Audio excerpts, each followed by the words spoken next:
Hello लोगोफोर, नै बेवहाय मोनसे घटना जालायबाय नङाना। नैबे आइ ब्रिजआव ब्रिजनि गेजेरावनो नुदोंना नोंथांमोन?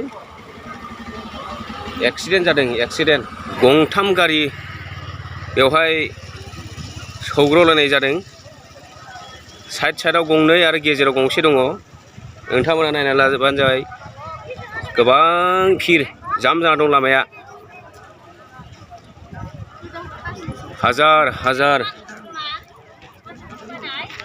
हाजार गारि, हाजार मानसि, बारनोनो लामा गैया। बे जाहैबाय बिजनी आरो ओरैहाय राखालदबिनि गेजेराव थानाय आइ ब्रिज।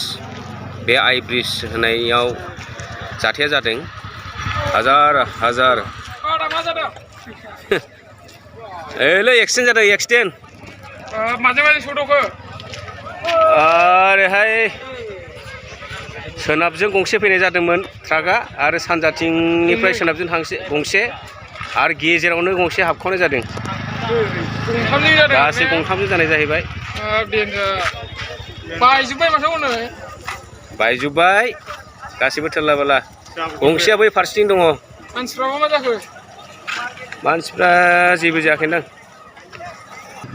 गंसे अट'जोंबो जादों। नै अट'आबो साइडआवनो दङ, नुहुरदोंना? नैबेनो अट'आ। नैबेनि लामायाबो, फारसेथिं लामायाबो बहुद जाम जाना दङ। मानोना लामाखौ दासो रिपेयारिं खालामगासिनो दं। बेखौ हाबासो बारनो मोनगोन। लोगो नोंथांमोन नायलाय, लामा